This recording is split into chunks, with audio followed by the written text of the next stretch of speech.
Our next speaker is Matthijs Kronemeijer. I hope I pronounced your name correctly. Forgive me if I haven't.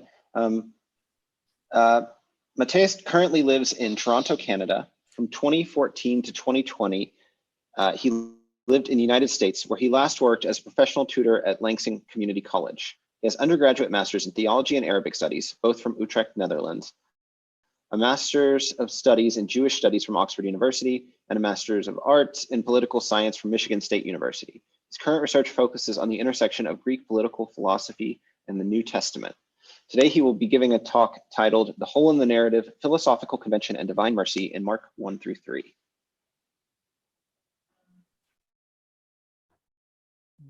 Hello, so it's a great privilege to be with you today. I hope the Zoom comes across well. I am similarly struggling with PowerPoint and with the challenges of technology, but I hope we will overcome those. So let me go back to my first slide, if that works. Apologies. Yeah, is it there? Yeah, the hole in the narrative, Gospel of Mark between Jewish prophecy and Greek philosophy.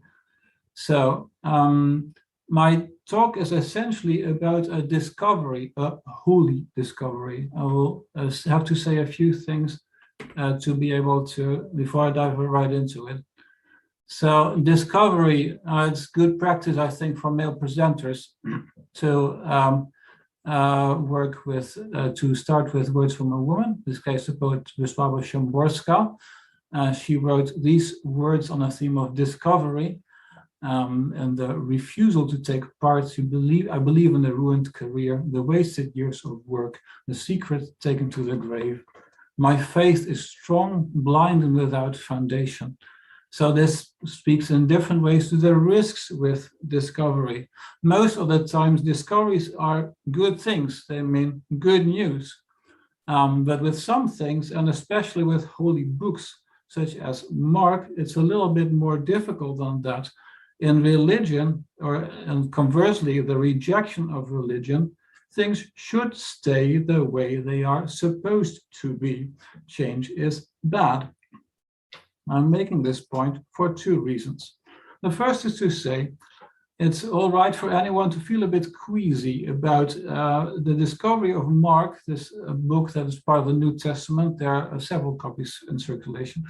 I'm not feeling too great about it myself in some ways, but ultimately I believe the only people who have cause to worry are those who are deeply invested in their own views on the New Testament or Greek philosophy. Anyone else, including Christians of all denominations or Jews, do not need to worry over much. But the second reason to bring this up is that change in matters of religion and the intellectual makeup of our society bring us right to the heart of the matter. So that's a philosophical question that I have here. Should one want to change anything in religion or philosophy? Like the ancient thinkers typically answer this question with a resolute no. I mean, ancient thinkers, I think of the thinkers from the Greek philosophical tradition that ends up in the Roman tradition and later in the Christian tradition. Change in religion upsets people far too much. It upsets the political order that requires religion, and that order is necessary for people to live. Like Socrates, one of the world's most famous philosophers, took risks in religion and paid for them with his life. So change in religion is probably bad. This conviction deeply influenced Greek philosophers' writings, so that even if they had very radical views also about the kind of reason that upsets religion, they would keep them to themselves or write them up in such a way that only trusted people could understand it. We'll see examples. So one more introductory point. This slide, by the way, shows what I have prepared. I will have to do a little bit of lit review before diving into the reading. Let's move on. So who and what this discovery coming to is not only my thing. I started playing as I was in a sort of liminal career phase with the Gospel of Mark, trying to understand it a bit better. And then I found out that my local church in the middle of the pandemic had a need for ESL Bible classes. So I thought, okay, I can help with that. A few dedicated people were willing to read Mark with me, and that brought me to where I am now. So Mark, a holy discovery, a hole in the narrative. So I say that Mark 1, 2, 3 contains several overlapping compositional patterns, creating a complex literary structure with Mark 2, 1 to 15 in the center. It's a two-part center. It's like with a palindrome. I'll come back to that. It's 2, 1 to 12, and then 13, 15. So these patterns, what eventually is a mirroring pattern or ring composition, have direct implications for understanding Mark's stories about Jesus. And then lastly, there's a gap in our knowledge of Greek philosophical writing that Mark's gospel actually helps to fill. Isn't that great? Right, what story? This is the crudest summary. For a hole in a narrative, we need a narrative, and then of course a gap to become a hole in a narrative. So get out your Bibles. This is the crudest summary. One of Jesus' early healings in a house in Capernaum in Galilee, in the north of Israel. Jesus is so popular, people cannot get to him. Some people open up the roof of the house to bring a paralyzed man to Jesus, lowering him down on a mat. Then after an unexpected twist, Jesus tells the paralyzed man to get up, pick up his mat and leave, which the man does. So the question again, what happened to the roof? All right, so now I have to do a little bit of lit review. So I said already in my abstract that the Gospel of Mark is a badly understood classic. So why? Scholars do not fully, if at all, understand the literary structure, how the Gospel hangs together, what the intrinsic order is. One scholar notably wonders, why was Mark even preserved? Matthew and Luke are so much more sophisticated, longer, incorporate Mark's materials. Why did they keep Mark? And then this becomes more interpretive. Scholars underestimate Mark because of language and style. And then I tell my church group, Mark wrote as a philosopher. Is this an outlandish statement? Perhaps not quite so much. Look, this is a book from last year. This is Helen Bond of Edinburgh, first biography of Jesus. Thinks Mark as a biography.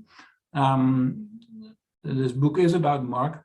And then she says the closest analogies to Mark are Greek lives of philosophers. For example, Xenophon's Memorabilia and a few others.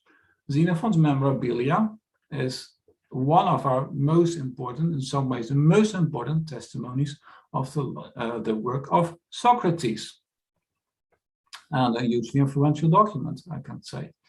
But what exactly are those memorabilia if they're so important? Are they really a biography? And then this is actually from this year. Leo Strauss, well-known philosopher and philologist, said that Xenophon's Memorabilia present the core of Socrates' teachings according to their intrinsic order from beginning to end. So that's what it does. So is Mark like Xenophon's Memorabilia or not? If it is, if it is, then Mark is not really going to be a biography, because the memorabilia are not a biography. There's no background information about Socrates. There's no early education, no important teachers. There's nothing of that, and neither is there in Mark, I would say. All right. Now, a little bit of a way out of this puzzle, because this puzzle exists without me having anything to do with it. There is this question of how did Greek philosophers write? And the name for that is esotericism.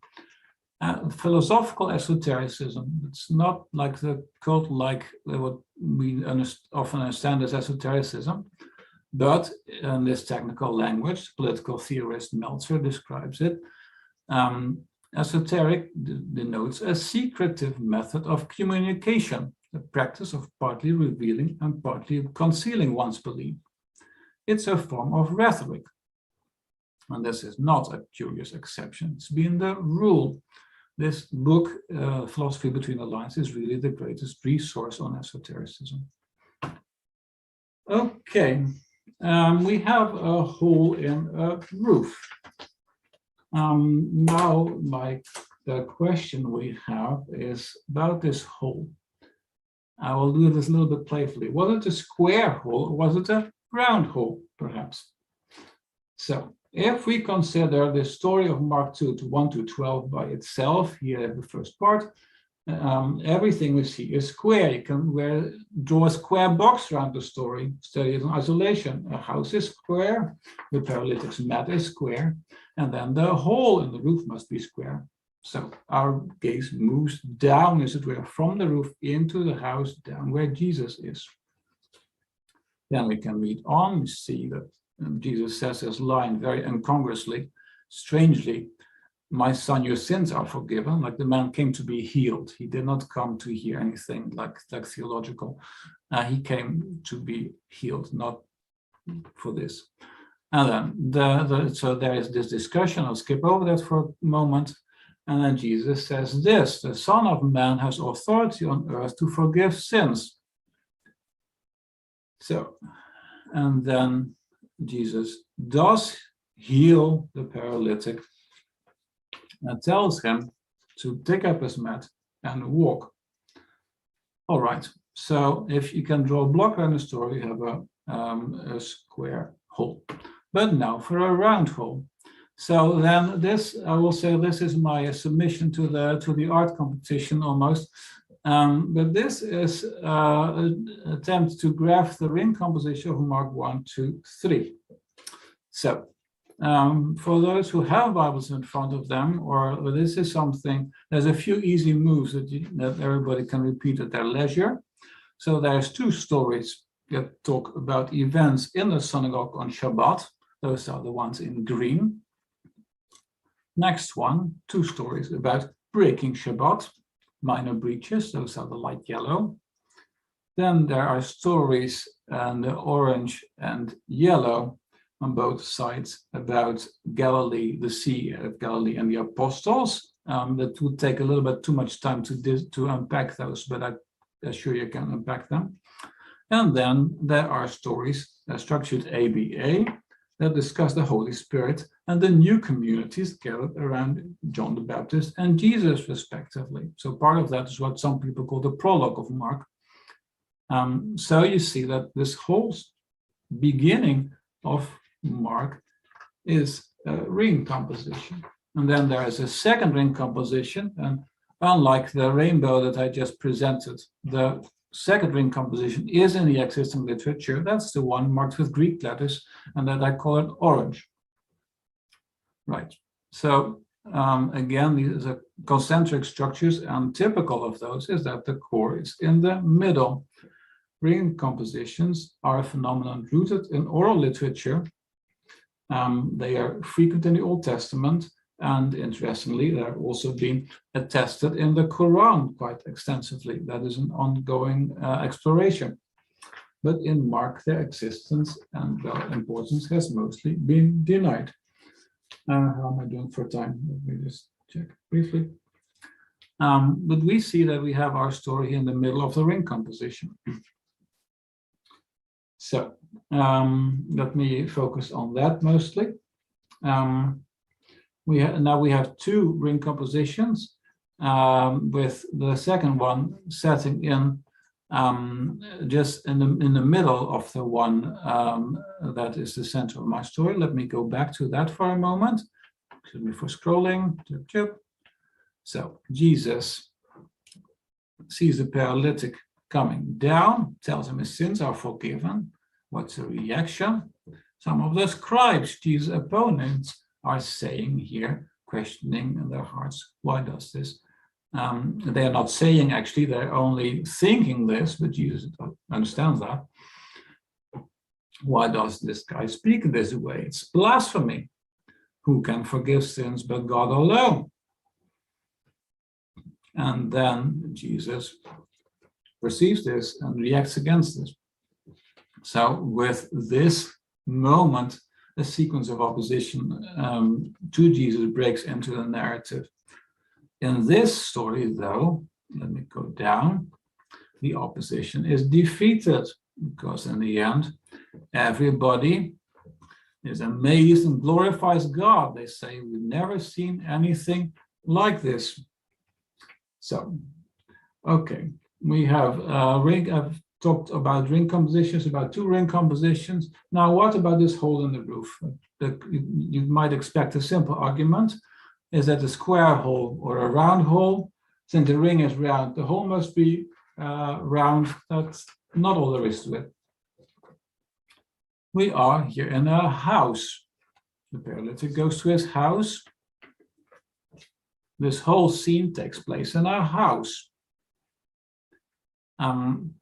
So there are 3 instances of stories that are set in houses in Mark 1, 2, 3. And if you look closely, it appears that all these houses are remarkably spacious. They attract great numbers of people, including, in this case, well, in an earlier story actually, the people who come from the synagogue. The synagogue actually even empties to fill it. The whole city comes to the house. In an important sense, all these houses in the story seem to be the same house, and the people in it seem intent on eating together, which is a Christian ritual. One house even features a woman, much like a deaconess, a Christian minister. So, and this story, the way this story continues, let me scroll down to 9, 12, and now the next story.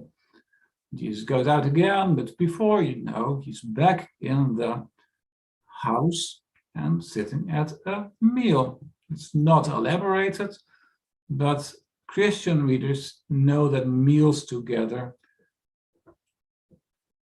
that's what Christians do, right? That's what the Eucharist is.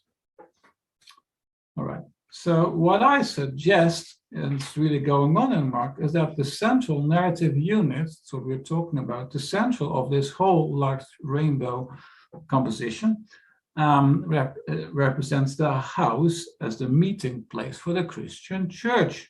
At that time, it was a house church, and it represents the church as the successor to the Jewish synagogue. This is also how the common meal in this story makes so much sense. And now this meal is taking place because with the conversion of the sinners and tax collectors, the new community is complete in a sense. It's a side point. So the house becomes to represent the church. Unfortunately, now it turns out that our story is very distinctively Christian to the point that it has some potential anti-Jewish applications. I suggest we bear with them. Actually, Mark resolves those elements later on in this section, but I can't go into that. So what happens to our house with a hole in the roof now that it has come to represent the Christian church? The words that Jesus spoke to the poor paralyzed man take up a special significance. Jesus had said, "My son, your sins are forgiven." This house, this church, is a place of forgiveness, that of divine mercy. That's the first element. Second point is the forgiveness that Jesus proclaims and administers, standing directly under this hole, under the sky, is mercy that comes directly from heaven. As I mentioned, in this story, Jesus first defines himself as the Son of Man. The Son of Man is an apocalyptic figure, even the Messiah, who comes down to earth from heaven. This is in the prophetic book of Daniel in the Old Testament. Jesus is truly the Son of Man who brings divine mercy on earth, or forgiveness. Mark almost literally tells us so. Third point, this house with the hole in the roof recalls another building lacking a roof. That's the new temple, famously described by the prophet Ezekiel. A temple that was cleansed to allow the divine presence to occupy it again. So the evidence for this is again that Jesus in Mark, in this section of Mark, first applies the Son of Man title to himself, and Ezekiel is the book that is also characterized by the Son of Man title. There are a number of other temple references in Mark 1, 2, 3, some explicit and some hidden, and I hope to discuss those at some other occasion. So if we accept this interpretation, the hole in the roof is neither square nor round, but the whole roof has disappeared. So, to conclude, the Christian church is represented here in Mark 2, 1-12 as the new seat of heavenly mercy and of the divine presence, as opposed to the old synagogue and temple. Jesus embodies the divine presence. This reading is obviously a lot richer than a simple understanding that Jesus has the authority to forgive sins. Like that would be the literal, sort of down-to-earth reading of the passage. But that idea would also be true for Mark, but it's pretty straightforward and boring. So in a way, the text invites us to look through the hole the other way.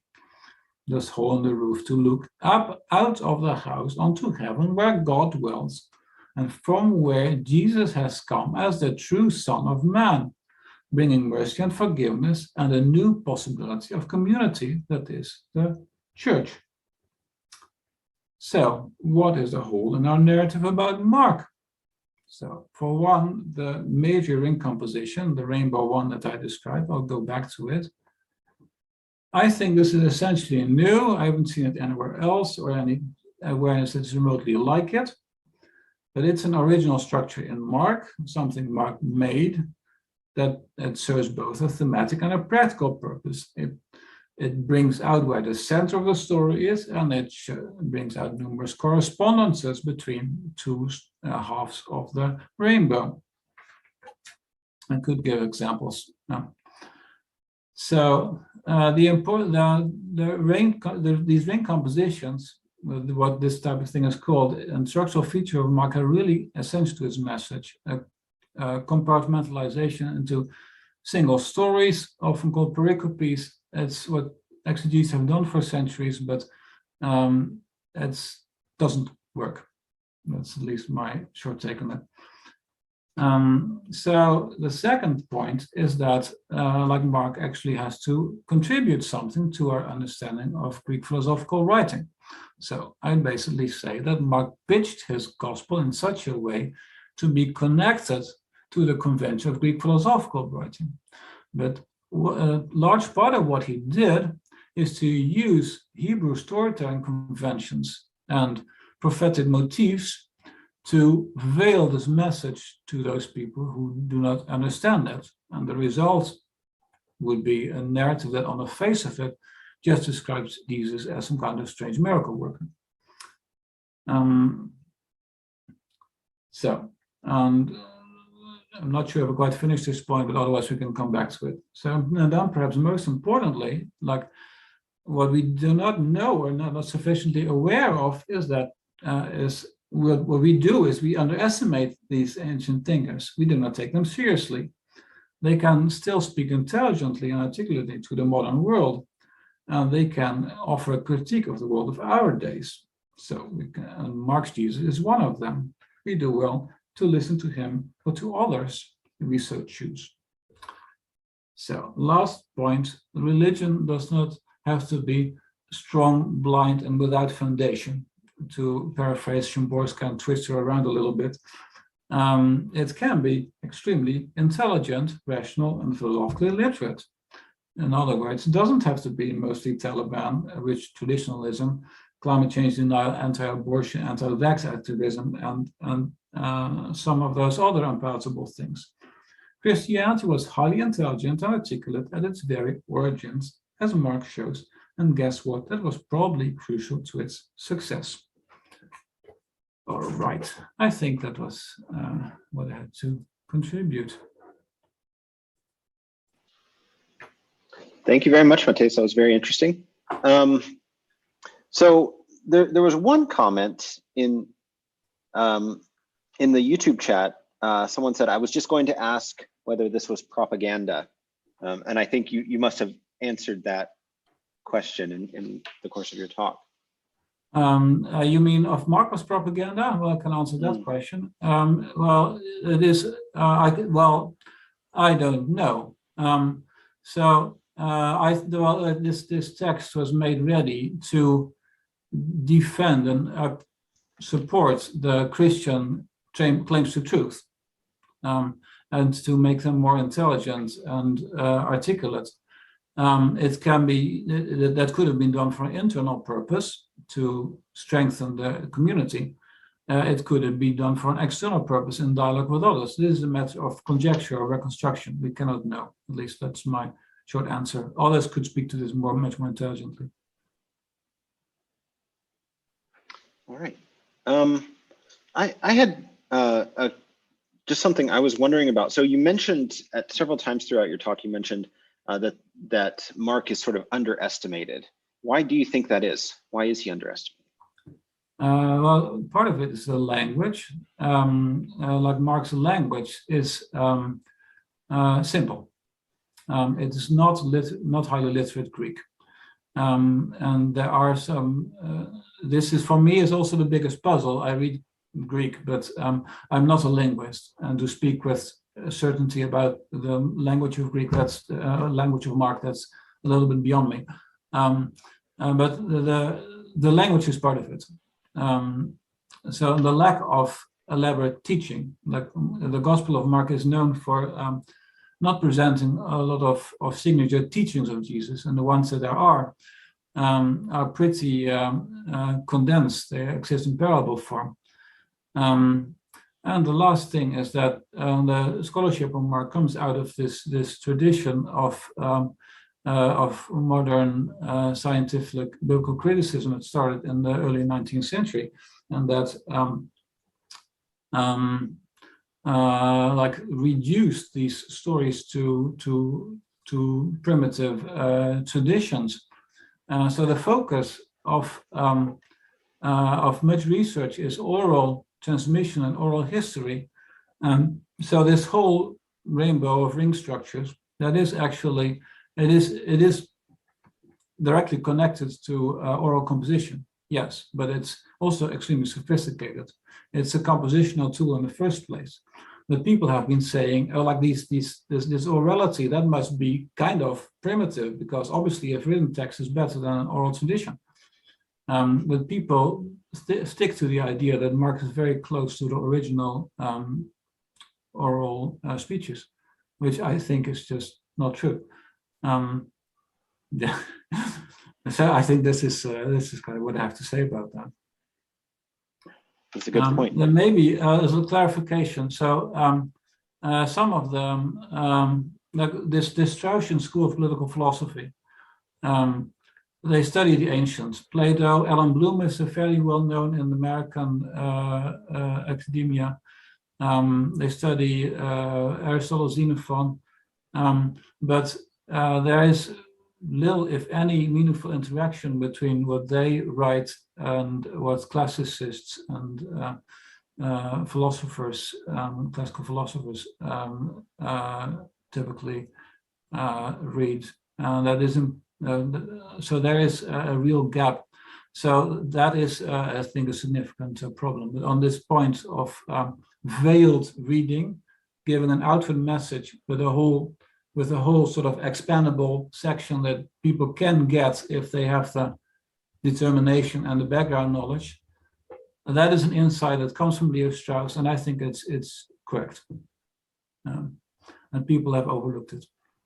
That's the message from the book by Arthur Melzer that I referenced earlier. I studied with them actually. All right. Thank you very much for that answer. So there is another question that popped up just now. Do you think it is a mistake with the shape of the hole, or is it intentional? Oh, sorry, I was being a little bit playful about the shape of the hole. That was not serious. It was just a way to illustrate what was going on. So, so the Greek says that they laid bare the roof and then they kind of dug through it, laying bare. It's the Greek word is kind of a rare one. I think they said they laid bare, but it doesn't say who. Sometimes you get these linguistic ambiguities that are often interesting for philosophical reading because they can be a point in the right direction. So they lay bare Jesus. So the only thing the text actually says is that, like, Jesus is directly under heaven, And that is the essential point of the whole. The whole is supposed to disappear, which is fitting for a whole to do. One famous classical hero, Obelix, the cartoon character, at some point eats holes of a Swiss cheese in a bank cellar in Zurich. Well, anyways, I'll digress about the metaphysics of a whole, but that is, I was just trying to be playful. Well, thank you very much for this fascinating talk.